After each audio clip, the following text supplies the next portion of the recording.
Hello everyone, welcome back to our channel Anu Telugu diaries. ఈ రోజు అయితే పచ్చి రొయ్యలు కోడిగుడ్ల పులుసు ఎలా పెట్టుకోవాలో చూపిస్తాను రండి. ఎంతో టేస్టీగా ఉంటుంది.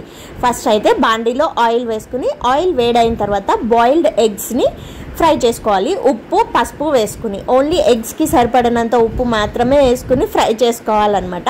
ఉప్పు పసుపు వేసుకుంటే కింద అతుక్కోకుండా నీట్గా వస్తాయి అన్నమాట. సో అవి ఫ్రై అయిన తర్వాత పక్కకి తీసుకుని అదే ఆయిల్లో మనం ముందుగా క్లీన్ చేసి పెట్టుకున్న రొయ్యలు, పచ్చి రొయ్యలు వేసి ఫ్రై చేసుకోవాలి. అంటే అందులో కొద్దిగా ఉప్పు, రొయ్యలకి సరిపడా ఉప్పు వేసి మూత పెట్టేసేయాలన్నమాట. సో అందులో ఉన్న వాటర్ అంతా ఎవాపరేట్ అయిపోయి ఆయిల్ మాత్రం ఇట్లా పైకి కొంచెము ఇదవుతుందన్నమాట, సైడ్స్కి ఎడ్జెస్కి. అప్పుడు వాటిని కూడా తీసి పక్కకు పెట్టేసుకోవాలి.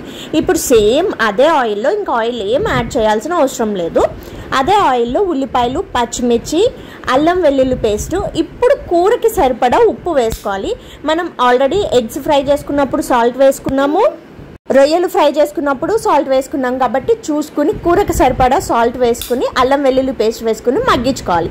ఉల్లిపాయలు మగ్గిపోయిన తర్వాత అందులో టమాటాలు వేసి మూత పెట్టేసి మగ్గించుకోవాలి. టమాటాలు కూడా బాగా మగ్గిపోయిన తర్వాత ఇప్పుడు కూరకు సరిపడినంత కారము, అంటే మన స్పైసీ లెవెల్స్ని బట్టి కారము, జీలకర్ర ధనియాల పొడి 1 స్పూను, 2 స్పూన్స్ గరం మసాలా, ఇవన్నీ వేసి బాగా పచ్చివాసన, కారము పచ్చివాసన పోయే వరకు ఫ్రై చేసుకుని అందులో మనం ఫస్ట్ ఫ్రై చేసి పక్కకు పెట్టుకున్నాం కదా రొయ్యలు, పచ్చి రొయ్యలు, అవి ఫ్రై చేసుకోవాలి. ఒక 2 మినిట్స్ తర్వాత, ఒక 2 మినిట్స్ తర్వాత అందులోకి ఎగ్స్ని కూడా యాడ్ చేసుకోవాలి. సో ఇలా ఇవన్నీ బాగా మిక్స్ చేసుకుని ఒక 5 మినిట్స్ సాట్ చేసుకుని వదిలేసేయాలన్నమాట. అంటే మనం వేసిన మసాలాలు దానికి కొంచెము పడతాయి అన్నమాట. ఆ తర్వాత ఎగ్స్ కూడా వేసుకున్న తర్వాత అందులో ఫస్ట్ మనము నానబెట్టుకున్నాము చింతపండు, నిమ్మకాయ సైజ్ అంత చింతపండు రసాన్ని తీసి అందులో వేసుకోవాలి. సో ఈ నిమ్మకాయ సైజ్ అంత చింతపండు రసం కూడా వేసేసుకున్న తర్వాత దాంట్లో 1 గ్లాసు వాటర్ వేసుకుని లిడ్ అనేది క్రాస్గా పెట్టాలి. అంటే మొత్తము క్లోజ్ చేయొద్దు, గిన్నె మొత్తాన్ని వంకరగా పెట్టుకుని కూరని దగ్గరగా మగ్గించుకోవడమే. సో మనకి కావాల్సిన పులుసు కన్సిస్టెన్సీ వచ్చే వరకు మగ్గించుకోవడమే. ఒక్కసారి ఉప్పు, కారం, పులుపు అన్నీ టేస్ట్ చేసుకుని ఏమన్నా పడతాయి అనుకుంటే ఇప్పుడు అడ్జస్ట్ చేసుకోవచ్చు అనమాట. తర్వాత కొత్తిమీర వేసుకుని స్టవ్ ఆఫ్ చేసుకోవడమే.